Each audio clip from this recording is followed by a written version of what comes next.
Hello crafters, Uno here. In this video, let's learn Marubozu. So this is how Marubozu looks like.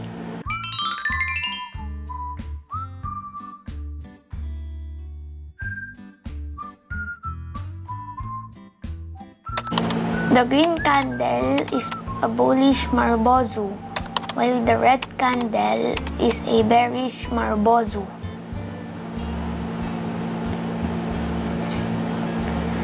The shaded part is called the body.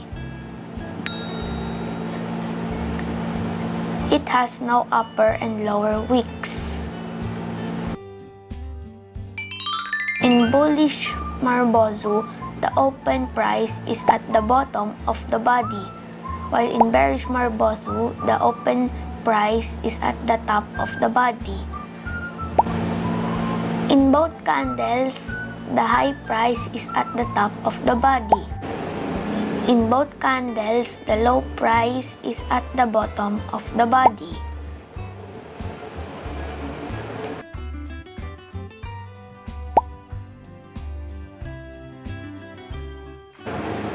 In bullish Marubozu, the close price is at the top of the body, while in bearish Marubozu, the close price is at the bottom of the body.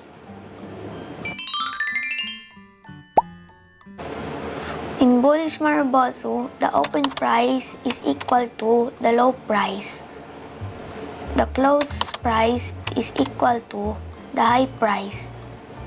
It indicates that there is so much buying in the stock.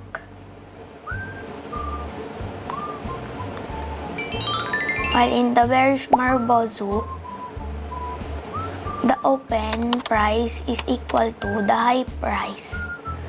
The close price is equal to the low price. It indicates that there is so much selling in the stock.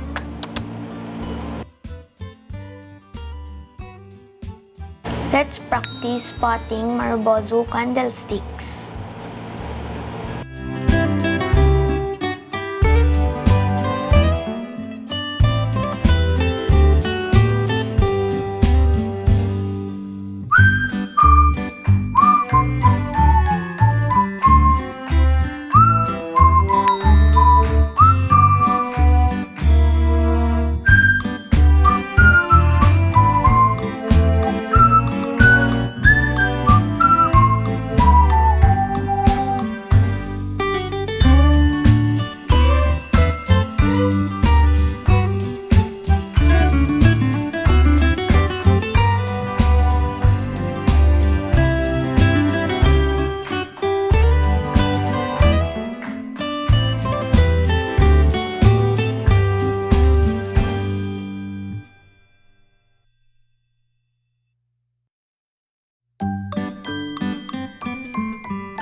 Thank you for watching.